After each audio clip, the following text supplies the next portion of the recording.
Vryspraak, 'n potsending wat Christelike lewenswaarde koppel aan Afrikaner vryheid. In vennootskap met die Vryheidsstigting en die Begrond Instituut ondersoek ons hoe ware vryheid in ons persoonlike lewens en gemeenskappe gerealiseer kan word. Vryspraak, dis die klank van vryheid.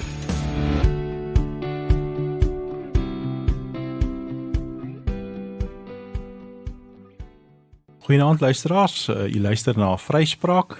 Ek is Wikus Buys van die Begrond Instituut en ons gesels verder met Karel Boshoff van die Vryheidsstigting.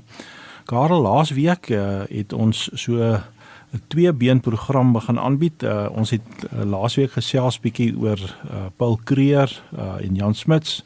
En nou vanaand is dit jou beurt. So ons kyk bietjie na boeke wat ons aandag getrek het op ons boekrakke. In Vryspraak dink ons natuurlik verder en dieper oor ons Afrikaner vryheid, veral vanuit Orania. Die vorige week het ons so 'n bietjie geborduur op die vraag watter soort nasie teenoor die Suid-Afrikanisme wat ons eintlik eenstemmig afgewys het.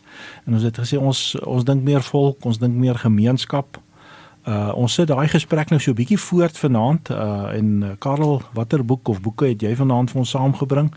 En hoe skakel dit in by ons vryheidsideaal? Because ja, ek het nou 'n baie onwaarskynlike boek saamgebring, wil ek amper sê. Ek dink nie die eerste ding waarna mens dink as jy nou oor gemeenskap, oor ons volk, ons strewe na vryheid dink, is Thomas Hobbes se Leviathan. Oh, ja. Maar dis wat dit is.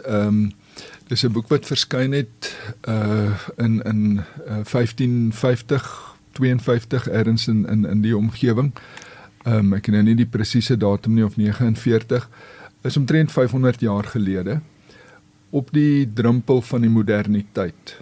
En die rede hoekom hierdie boek nou ter sprake kom, hoekom dit 'n boek is wat my aandag geboei het, en wat vir my 'n baie belangrike verwysingspunt geword het in die soeke na antwoorde vir ons huidige vraagstukke, is dit lê in 'n sekere sin die fondament vir 'n baie omvangryke gebou wat daarop opgerig is, naamlik die moderniteit, die orde van ons beskawing van die afgelope 500 jaar. Kom ons gaan net so 'n bietjie terug na die naam van die boek en die skrywer. Hy was 'n Engelsman.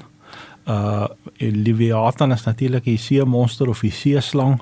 Wat sit agter daai naam? Dis 'n vreemde naam. Dit kom is 'n doelbewuste Bybelse verwysing wat hy gebruik om dan 'n tipe van 'n staatlikheid te begin beskryf wat hy sê 'n nuwe, ek wil nou nie sê gedrog moet wees nie, maar dis wat hy in 'n sekere sin bedoel het, nê. In 'n sekere sin inderdaad. Is dit nie bedoel om 'n positiewe lig te werp op die verskynsel staat nie.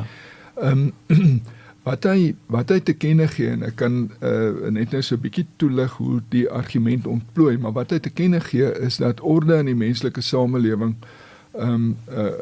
word daargestel op sterkte van 'n onbetwisbare mag. En dat dit dan nou te vergelyk is met die ondier wat uit die see opkom, en wat almal onderwerp.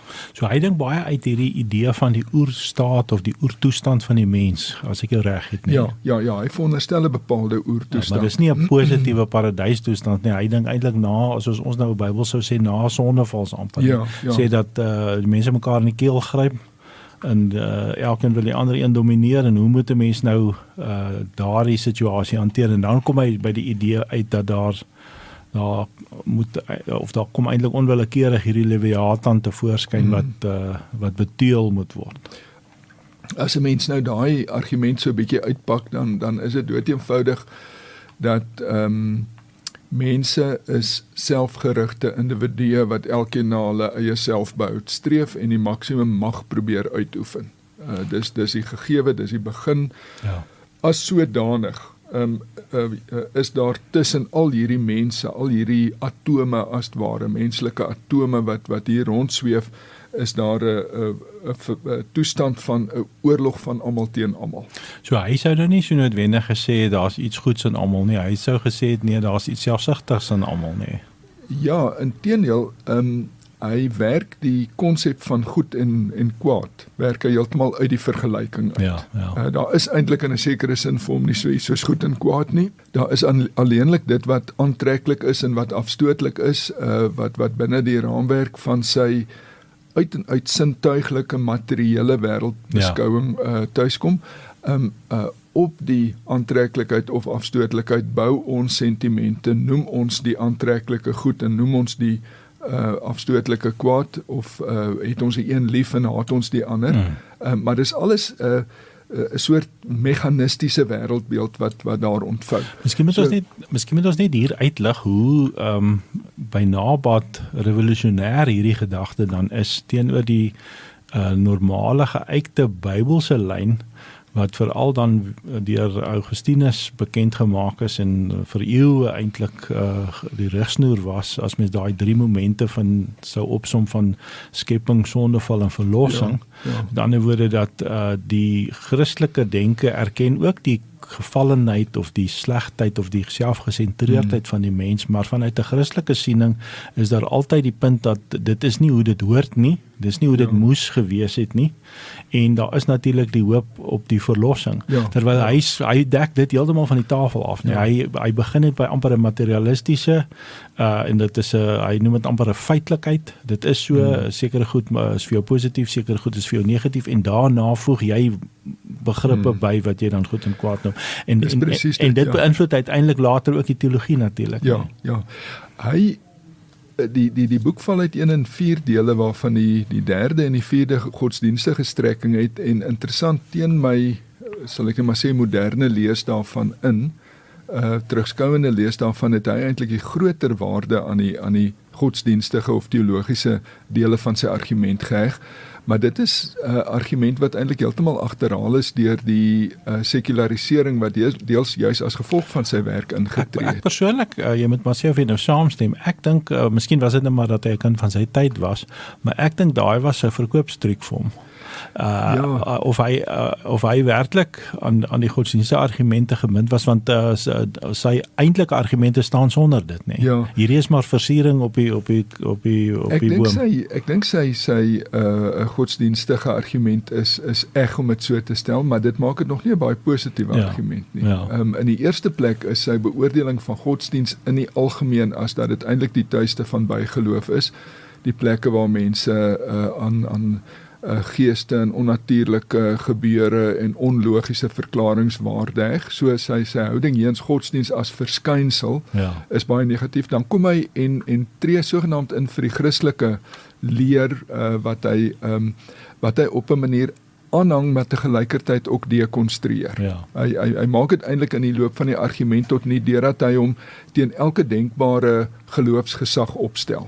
Teenoor die Romeinse kerk aan die een kant, maar net soveel teenoor die presbyteriale Engelse tradisie wat besig is om vorm aan te neem. Ek wil nou eintlik by sy denkbeelde uitkom, maar hierdie punt wat jy nou noem, later by Kant natuurlik word hierdie punt verder uitgewerk. Dink jy dat hy 'n voorloper van Kant was, om die geloof in 'n sekere sin in 'n blokkie te sit? Ja. Dis my gevoel by die lees gewees. Ek moet net tussen hakies sê, is nogal 'n uitdaging, is nogal 'n intimiderende stuk werk om te takel, en dit in ou 16de eeuse Engels. Ja, daar's 'n rede hoekom hy 500 jaar gehou het, die boek. Dit is maar ek dink hy is eintlik op die volgende manier die voorloper by uitstek van Kant, en dit is deurdat hy die hele werklikheid, hy is eintlik die voorloper van woke. Hy verinnerlik die hele werklikheid. Die werklikheid bestaan eintlik daar waar dit in ons koppe bestaan. En waar dit eintlik enige bestaansverandering ook kan ondergaan. Daar buite is maar net 'n chaotiese stroom data wat op ons oë en op ons ore en op ons sintuie afkom. Hier binne in ons gemoed konstrueer ons dan nou 'n werklikheid. En dit is net soveel Kant as Hobbes, of net soveel Hobbes as Kant. Hobbes gee eintlik 'n kostelike beskrywing van hoe dit werk, hoe die data wat nou deur jou sintuie inkom, na jou verstand toe en na jou hart toe gaan. En hoe dit dan daar verwerk word, en hoe die kanaaltjies, jy sê nou later van senuwees of wat ook al praat, maar hy praat van strings en channels of so iets. Ja. Wat nou hierdie goed vervoer. Ja. En dan uiteindelik bou jy hier van nul af. Ja. Bou jy hier 'n wêreld op, maar dis 'n innerlike wêreld. Ja, sy kennisleer met ander woorde was in daai sin ook Sy kennisleer is die grondslag, is die grondslag van die ding, ja. Dis retories, Ja. sowel as argumentatief is dit inderdaad die grondslag. Dit word 'n mensbeeld. Daai mensbeeld is hyper-individualisties. Ja. En wat hy in die samelewing tot stand bring is 'n magsorde en soveel individue as wat daar atomistiese persone Ja. in die domein van die magsorde is. Maar kom ons vat dit en verpak dit so 'n bietjie stap vir stap. Watter denkbeelde het Hobsbawm spesifiek gebruik om sy argument na vore te bring en wat hom uiteindelik dan ook so beroemd gemaak het? Die eerste, sal ek sê, oorsprongsdenkbeeld is die van 'n oorlog van almal teen almal, waarvan hy interessant genoeg sê, dit beteken nie almal is heeltyd besig om te beklei nie. Dit beteken net almal is op enige tydstip gereed om te beklei. Is nogal 'n interessante klein kwalifikasie. So daar's die basis is hatigheid en nie liefde nie. Die basis is presies en is baie interessant wat hy daar teweegbring teen die agtergrond van die breër van die breër konteks van skaarsheid en kompetisie is, omdat almal gelyk is, maak almal gelyksoortige aansprake. En omdat almal gelyksoortige aansprake maak, met ander woorde vir dieselfde dinge kompeteer, is almal aan almal se keel. Daar's geen samelewingsorde nie, daar's geen hiërargie nie, daar's geen uitsorteer van my plek of my rol is anders as jou plek en jou rol, en daarom kan ons in vrede saam bestaan en mekaar versterk in die proses nie. Sou jy sê hierdie is maar nog die vroeë kiem van wat later nou die kapitalisme sou word en die merkantilisme en die globalisasie wat ons tans het, wat ook in 'n sekere sin maar op 'n skaarste werk, Ja. wat aan die een kant die kompeterende is, maar aan die ander kant ook baie keer aan magsmisbruik en monopolie is. Die agtergrond waarteen ek Leviathan en Hobsbawm in die algemeen gelees het, is die van skaarste, en die gedagte is dat skaarste die kenmerk by uitstek van die moderniteit is. Nou vir ons voel dit nou modern is, jy weet, 'n selfoon wat internet toegang het. Of so iets. Ons lag as ons 'n selfoon sien wat nie internet toegang het nie. Dis baie primitief. Nou ons praat nie hier van modern in die sin van 2010 en 2000 en 1990 nie. Ons praat van modern as die era wat op die middeleeue gevolg het, wat in die 1600s ontstaan het, in die 1700s vorm gekry het, in die 1800s uitgespeel het, en waarvan ons nou in 'n baie laat stadium die erfgename is. So ons praat van 'n redelike groot stuk geskiedenis, om dit so te stel. Miskien moet ons dalk net hier ook uitlig die beeld van skaarste wat hy dan nou een van sy funderende denkbeelde is.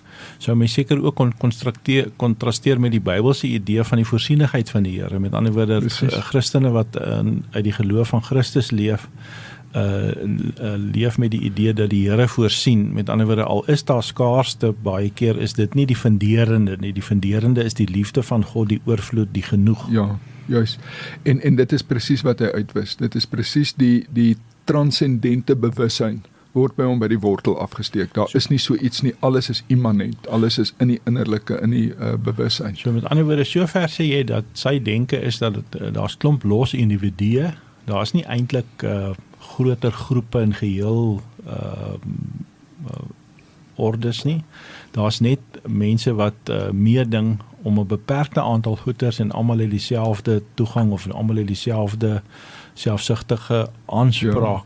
Ja, elkeen probeer soveel as moontlik daarvan vir homself inpalm, en die kwalifikasie, ek sê dit nou ernstig tussen aanhalingstekens, want jy weet, as mens regtig met erns hieroor dink en die vrugte wat die wêreld gepluk het aan die hand daarvan, dan is dit afstootlike denkbeelde. Dis niks minder nie as afstootlike denkbeelde, maar dis te gelyk ook die dinge waarmee ons daagliks gekonfronteer word. Ja. Dan is die bevryding tussen aanhalingstekens daarin waar ek en jy en elke ander vir mekaar sê, kom ons gee ons brokkies mag waarmee ons aan mekaar se kele sit prys, ons oorhandig dit aan 'n anonieme soort owerheid, die monster wat by wyse van spreuke uit die see opkom, sodat hy ten minste ons almal gelyk onderdruk. Is hierdie Leviathan persoonsmatig of is dit 'n abstrakte denke wat net deur mense funksioneel beman word? Hoe sien hy dit? Dis 'n abstrakte denkbeeld en dit het hom nogal amper in die moeilikheid beland. Hy lewe in die tyd van die revolusie in Engeland. En hy skrywe nogal die magsetel kan of 'n persoon soos 'n koning wees of 'n raad soos 'n parlement en daarmee beland hy in die onguns van die koning Charles II met wie hy nou graag bande wou gesmeed en aan wie hy aanvanklik die Leviathan opgedra het omdat die se raadgewers hom daarvan verdink dat hy eintlik gemeene saak maak met die Republikeine. So jy sê dat hierdie lyn handvat met Baudin se idee van die monargale of is dit of sê hy sy eie standing? Ek is nie seker of ek daarop 'n duidelike antwoord het nie. Ek het 'n vermoede dat dit verband hou, maar ek het nie daarop ingegaan dat ek dit kan sê nie. Maar die oordragtelike sin, met ander woorde, hy sê jy sou self jou eie saak kon behartig, maar dan beteken dit jy moet self eintlik nou in aanhalingstekens amper gewelddadig jou eie sake hanteer, maar dra dit nou oor aan hierdie monster wat of 'n koning kan wees of dan 'n parlement of 'n raad kan wees en daai raad of koning het dan die uitsluitlike reg op geweld, as ek jou reg verstaan. Dit word so. Dit word so inteendeel, dit is presies hoe hy dit beskou. En jy moet jou daaraan onderwerp en boonop hy werk nogal met so iets van 'n vroeë kontrakteorie. Die kontrak wat jy aangaan, die ooreenkoms wat jy aangaan, word deur jou bevestig op verskillende moontlike maniere waarvan instemming eintlik net een is. Swaiende aanvaarding is nog een. Met ander woorde, as jy nou toevallig in hierdie orde ingebore is en jy swyg en jy weet wat anders kan jy daarna doen, dan stem jy in en ondersteun jy dit en dan is jy daartoe verbind en dan indien jy daarteen in opstand sou kom, het jy eintlik jou eie ondergang verdien. Hy is taamlik uitdruklik daaroor. Hierdie idee van die van wat jy nou beskryf, die oordrag van mag, dit loop dan uit op die ontstaan met verloop van baie jare op hierdie nasiestaat of die territoriale nasiestaat wat ons eintlik ken, veral dan na die Tweede Wêreldoorlog, wat ons realiteit is, die RSA is so territoriale nasiestaat. Miskien moet jy ons dalk net so 'n bietjie 'n voelvlug gee oor die tyd voor daar hierdie state was en hoe het Hobbes dit verander dat ons eintlik nou so gewoond is dat daar state moet wees en dat ons dink dit is die enigste manier van bestaan dat daar sulke state kan wees en dat dit nasionale nasiestate moet wees in aansluiting met ons laasweekse gesprek van watter soort nasie. Dis reg, Dit is 'n geweldig interessante ding, hoe die staatsbegrip deel van ons denkwyse geword het, ons wêreldbeskouing. Want dit is 'n historiese begrip. Ek het dit raakgeloop, ek dink Koos Malan skryf daaroor dat hier in die 1500s ene staartjie die eerste keer 1538 gebruik hy die eerste keer die woord staat as sodanig of in Frans état of state. So net om hierdie punt nou goed uit te lig, daar's baie Christene wat amper dink die staat kom van altyd af, dan veral amper 'n nasondevalse bedeling, maar jy sê die begrip staat en dan veral soos wat dit 'n nasionale nasiestaat is in die Hobbes sin van die woord, is eintlik 'n nuutskepping wat 500 jaar oud is. Daar was 'n tyd toe daar nie so iets soos 'n staat was nie. Wat was daar dan toe? Ek het 'n skrywer raakgeloop wat sê baie oortuigende saak daarvoor uitmaak om te sê jy hoef eintlik nie te praat van, of jy moet eintlik nie praat van die moderne staat nie, want die staat is nie anders as modern nie. Goed. Maar om jouself aan die feite herinner, kan jy gerus altyd voor die woord staat tussen hakies die woord modern sit. Net om te sê die staat is modern. Nou is die vraag, wat was daarvoor? Wat was in die middeleeue, wat was in die vroeë Christelike tyd, wat was in die Bybelse periode, wat was in die klassieke Griekeland argumentsonthaalwe?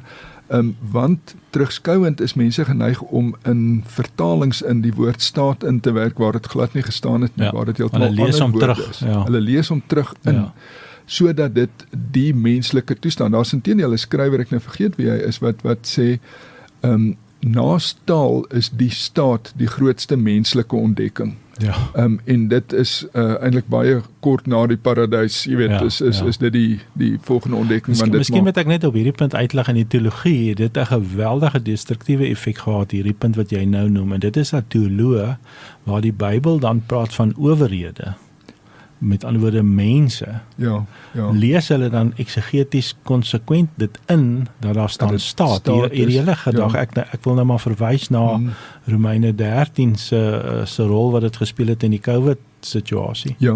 Daar het 100% geblyk dat die kerk was eintlik totaal nie net ontkant gevang nie, maar aan die verkeerde kant van die skrif daar, want hulle het staat gelees in plaas van dat hulle moet owerhede lees. Nie? Maar presies, en dit is een van daai sleutelwoorde. As 'n mens nou wil weet wat was daar was altyd orde.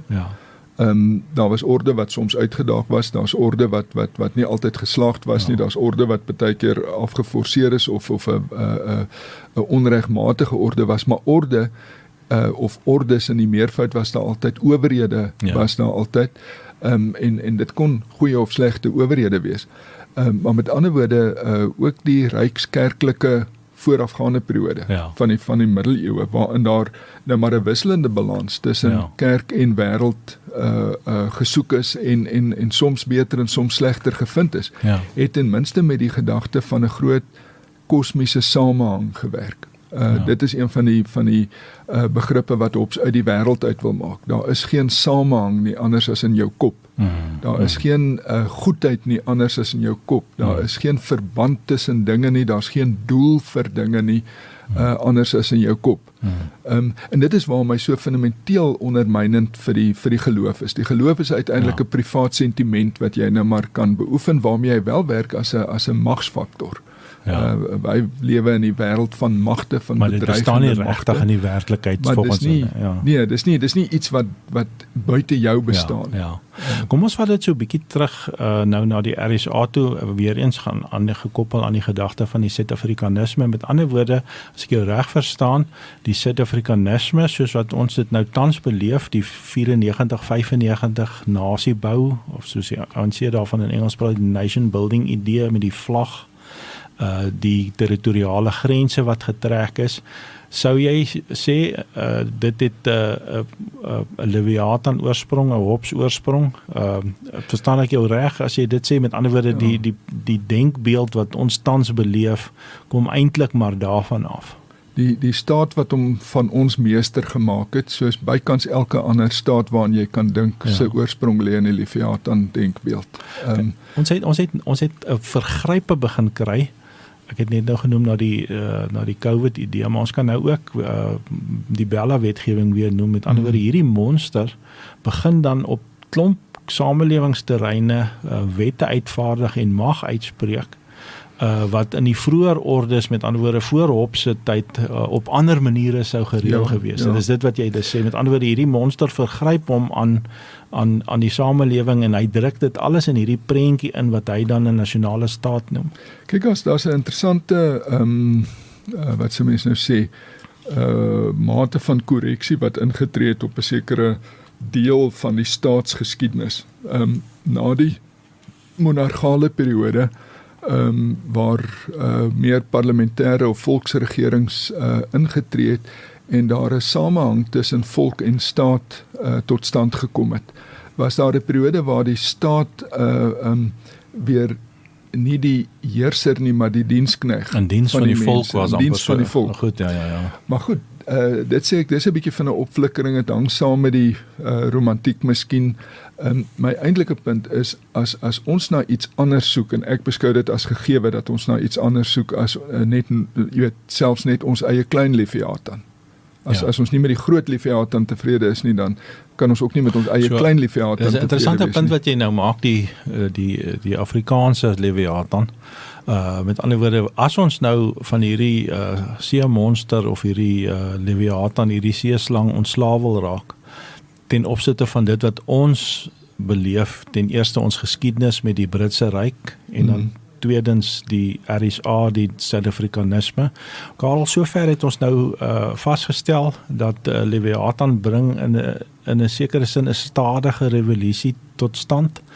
dat dit die ou ordes heeltemal omgooi, dat die idee van 'n staat ontstaan, waar klomp individue sê, ons gaan nie mekaar meer aan die keel gryp soos jy dit nou genoem het nie, ons dra ons mag oor aan hierdie monster, wat ons dan die staat noem, en dat ons uiteindelik dan 'n tipe van 'n skeieregter moet kry. En dan het ons gesien met tye is daar eb en vloei van hierdie staat, partykeer is dit meer bietjie positief oor gemeenskappe, waar ons tans trek, ook met die empires idee, maar ook die nasionale territoriale state, is daar magsvergrype, dat hierdie staat vir homself dan ook begin 'n identiteit verbeel. Kom ons praat 'n bietjie daaroor. Ek weet ek en jy het al baie gepraat oor Anderson se boek, wat hy dan ook sê identiteit is eintlik maar net gedeelde verbeelding. As ons nou hier vanuit Orania dink en ons dink oor Afrikaner Republiek, is dit 'n verbeeldingsvlug wat ons nou maar net ons eie Leviathan moet maak? Wat is ons pad as ons het nou by die vorige week gesê, ons wel ten minste kan ek sê, ek en jy stel nie belang in hierdie nuwe soort nasieskap wat afgeforceer word nie, definitief nie met staatsmag op ons afgedruk wil word nie. Waar los dit dat ons dan nou? Sou iemand kon beweer, man, dit is eintlik nou maar hoe die tyd loop, dis maar hoe moderniteit is, jy kan nou nie die maanlanding ontken nie, jy kan nie rekenaars ontken nie, is dit nie bietjie argaïs om dan te sê, mens wil nou 'n post-RSA bedeling bedink nie, kom ons dink 'n bietjie daaroor, jy het gesê, ons moenie 'n klein Hobbes of 'n klein Leviathan bedink nie, wat bedoel jy daarmee? Ja,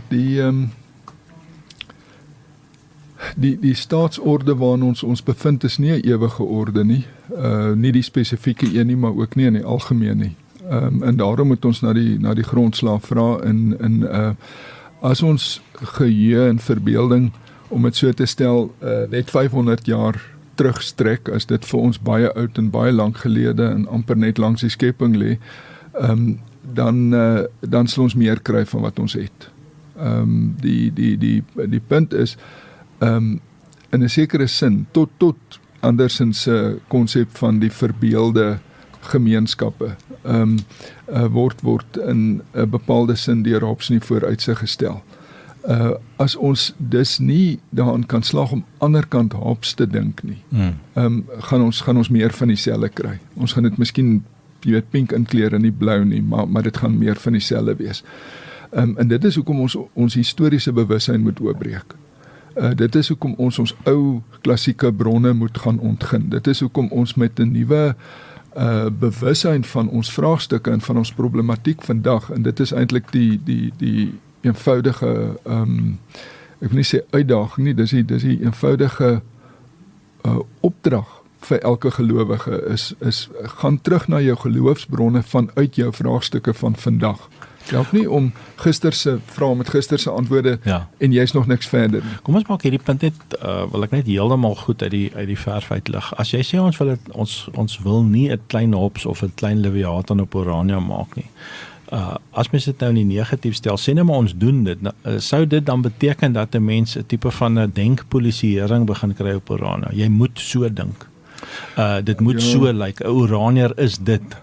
Is dit wat jy bedoel? Ja, ek wil nou 'n bietjie spring na een van die ander alternatiewe, en dit is om te sê, ek trek nou op Aristoteliese denke, 'n samelewing kan of afgestem wees op 'n gedeelde beeld van uitnemendheid, sodat almal wat deelneem, almal wat toetree, almal wat hande vat, op 'n gedeelde beeld van uitnemendheid gerig is en daarom mekaar daarin ondersteun, of die ander moontlikheid, en dit is die algemene, dit is die Hobbesiaanse moontlikheid, kan gerig wees op 'n soort doelmatigheid. Kom ons almal moet grys hê om na aantrek. Ja, ons bekamp konflik tussen gelykes deur reëls neer te lê. Ja. Die een, en dis presies wat die ANC nou doen, hè. Die ANC begin een maat pas almal. Ja, en hy knip en plak tot alles so moet lyk, soos hulle onderwys byvoorbeeld is dan om nasie burgers te skep. Ja. Nee, so daai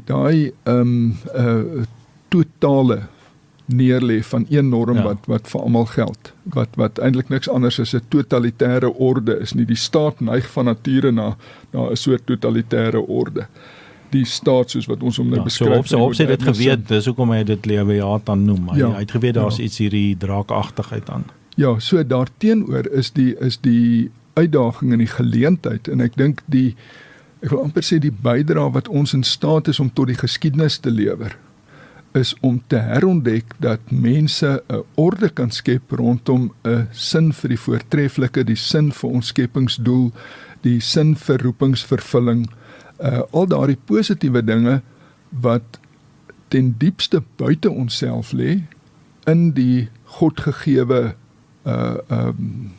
wat sê mens, orde of doel of roeping, dat wat ons daarin kan terugvind as 'n nastrewenswaardige doel. So as ek jou mooi hoor, dis 'n ontsluitende blom wat oopgaan. Daar's altyd iets wat uit die verlede daar is, maar daar's definitief elke keer iets nuuts ook. Is dit hoe jy die gesprek of die ek wil nou nie dit noodwendige konflik noem nie, tussen die tradisie en die moderniteit sien? Ja, miskien kan ons sê dis 'n dialoog. Ja. Dis 'n dialoog, is baie keer 'n dialoog op 'n baie gespanne voet.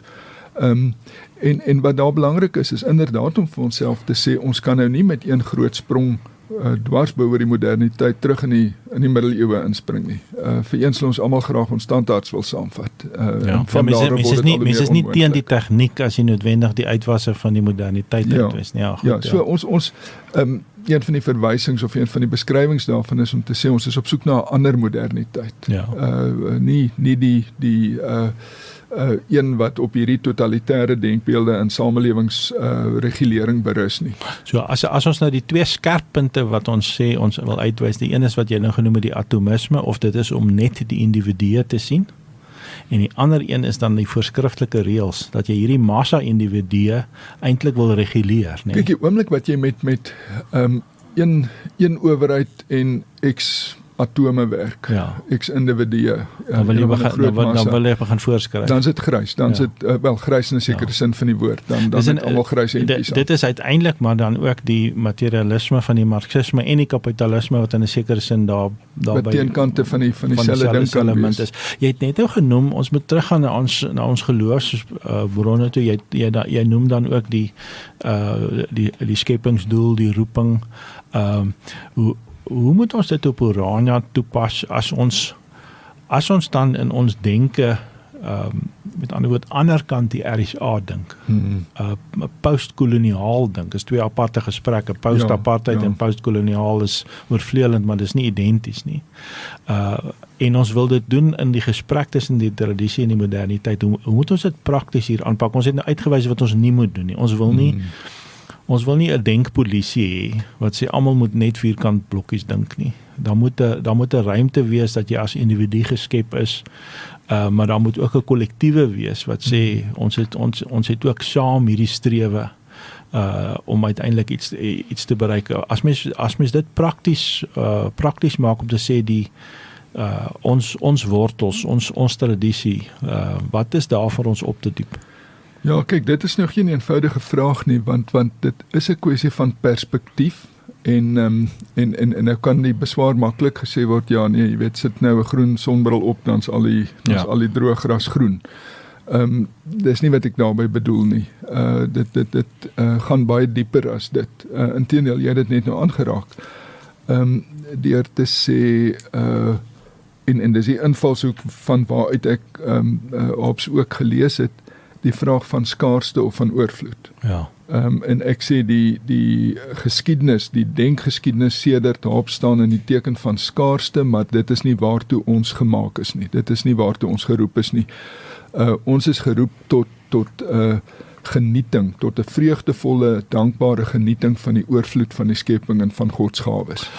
Maar as ek wil nou nie woorde in jou mond lê nie, maar as ek jou op 'n burgerlike terrein hoor, dan sê jy, ons hoef ook nie noodwendig die RSA as die totale gegewe te aanvaar nie. Vanuit die oorvloedsdenke kan ons ook redeneer, maar ons ons het meer vryheid in Christus ontvang as wat dit tans behels en ons mag dit ook soek, as ek jou reg hoor. In 'n sekere sin is dit 'n denkwyse wat 'n mens in staat stel om 'n bietjie bo oor sekere daaglikse katastrofes te tree.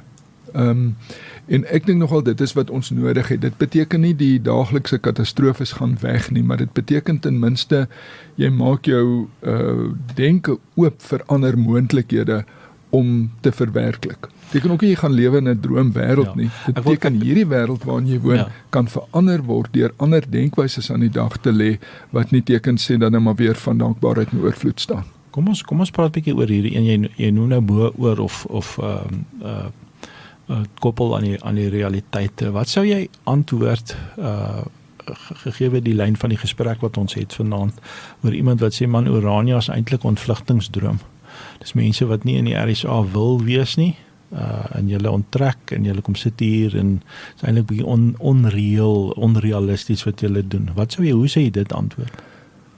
My pa het nog 'n oulike antwoord daarop gehad toe iemand vir hom sê maar dis mos 'n droom.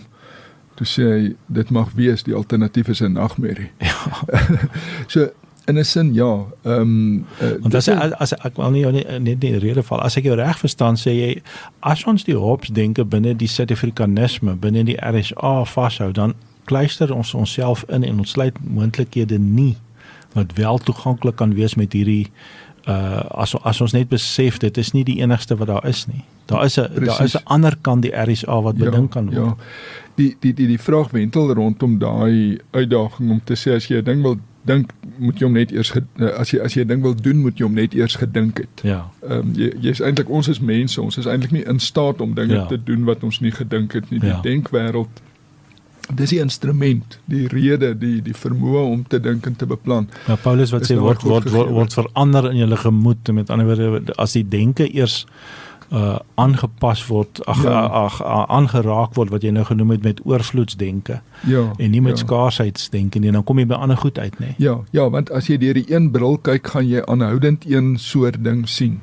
Goed, so burgerlik beteken dit as ons aanvaar dat ons moet net oorleef in die RSA, dan tree jy ook op 'n sekere manier op. As jy aanvaar dat ons in Christus gered is en dat ons meer as oorlewing op oog kan hê, maar wil lewe, dan sê jy, maar ek gaan my nie laat noodwendig inperk by dit nie. En begin jy by daai realiteit, maar jy aanvaar dit nie as jou plafon nie. Is dit wat jy sê? Ek hou nou baie van daai beeld om te sê, ja, dit is die grond waarop jy staan. Dit is immers waar jy vandaan kom. Dit is die gegewe nou. Maar jy staar jou nie vas daarteen nie. Ja. En dit is wat ons hopelik oopgemaak kry wanneer ons sê ons soek 'n woordeskat vir vryheid. Goed. Ons het al diep lyne nou getrek. Ons het gesien dat Thomas Hobbes begin dan eintlik hierdie idee dat daar nie noodwendig gemeenskaplike ordes is nie. Hy sê dis eintlik maar net vryswewende individue of atome soos wat jy dit nou noem.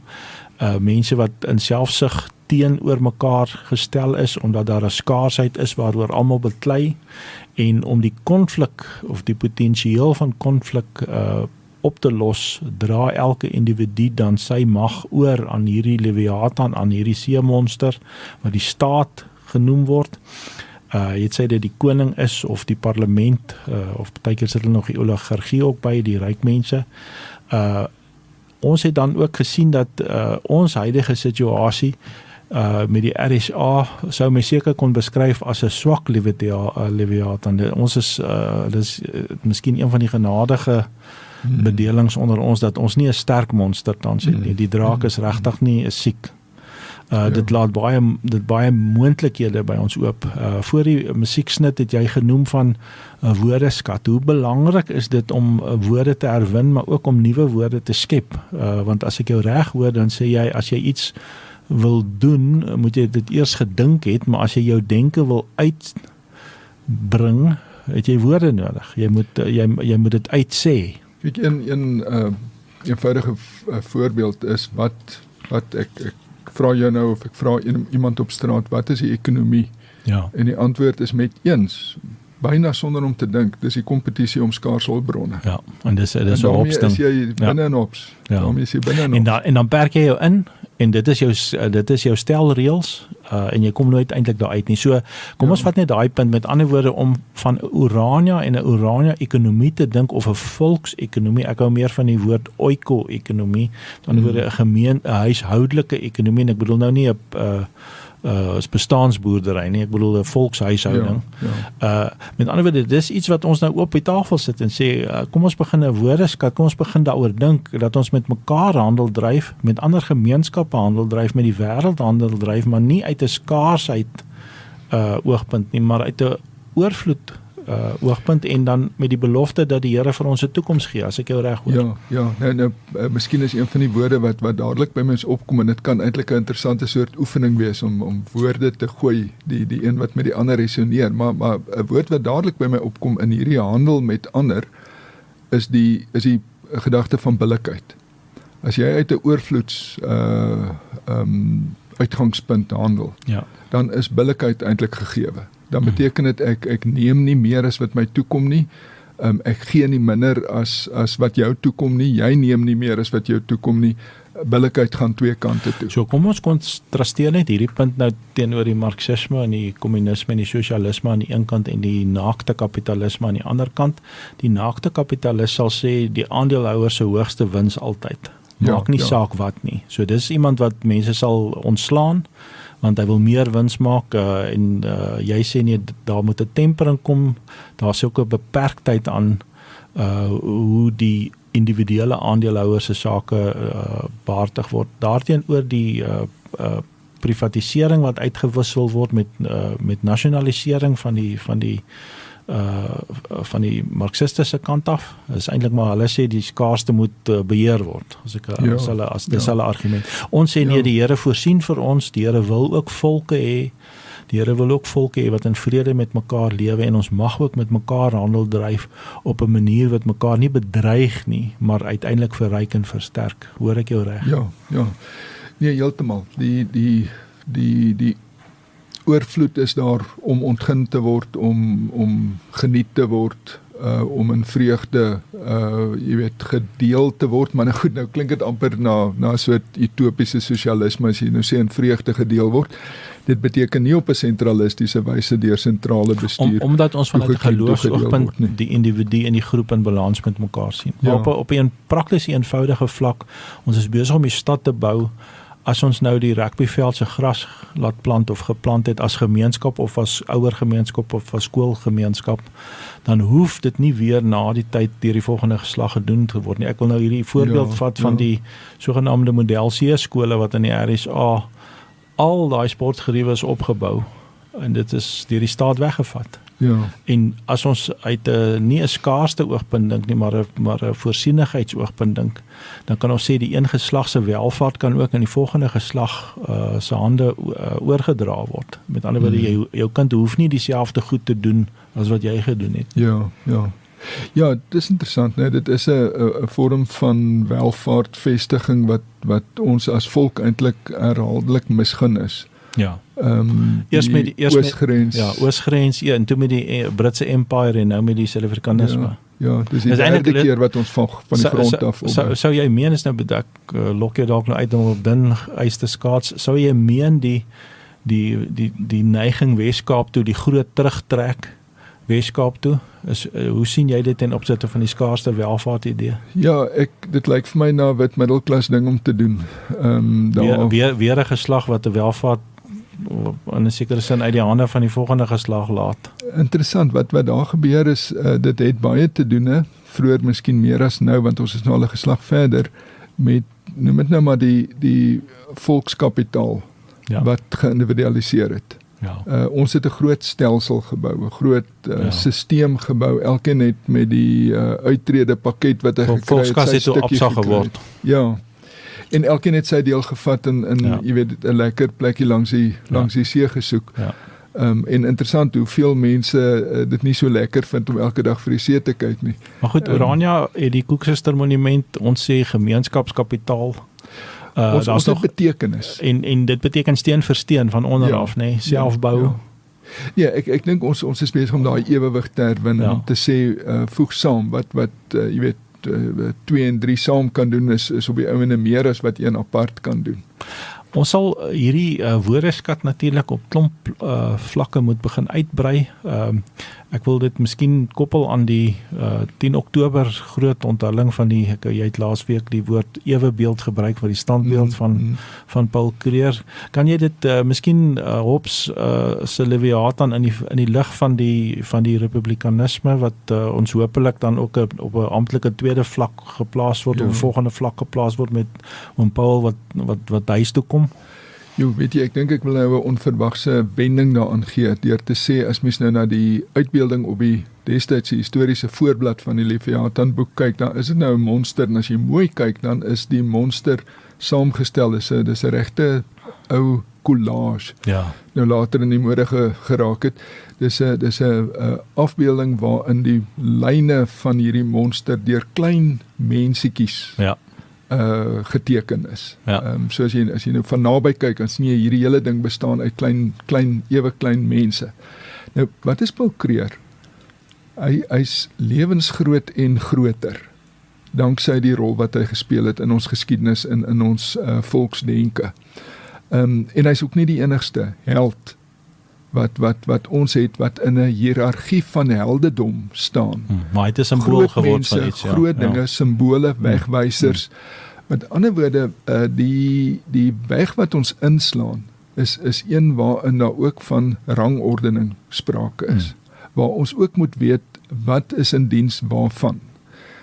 Is die samelewing in diens van die ekonomie, of is die ekonomie in diens van die gemeenskap?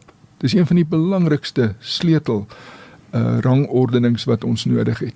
So ek dink, as ek nou een woord kan sê, rangordening behoort deel van ons sleutelwoordeskat te wees, en ek dink Paul Kruger is 'n soort figuur wat vir ons wys op rangordening. U het geluister na Vryspraak. Ons het die gesprek oor Afrikaner vryheid en republikanisme vanuit Oranje ingerig rondom 'n boek wat Karel Boshoff vir ons saamgebring het, die Leviathan van Thomas Hobbes. Gaan lees dit gerus, dit is op die internet beskikbaar, ook nuwer vertalings wat dit daarom baie makliker maak. Uit die aard van die saak wys ons dit af, as ek jou reg daarom verstaan, Karel, dat ons nie sê ons wil 'n kleiner Leviathan op Oranje bou nie, inteendeel ons wil 'n ordelikheid hê. Die woord wat jy nou net gebruik het, om uiteindelik ook dit in 'n republikeinse kleed te sit, en baie dankie vir jou moeite wat jy gedoen het. Ons sien ook uit om binnekort jou proefskrif ter perse te sien en ter hand te neem, en dan gaan ons hierdie gesprek voortsit, ook ten opsigte van die oorvloed en skaarste wat jy spesifiek in jou proefskrif uitgewerk het. Baie dankie dat jy kom saamgesels het. Baie dankie vir die geleentheid.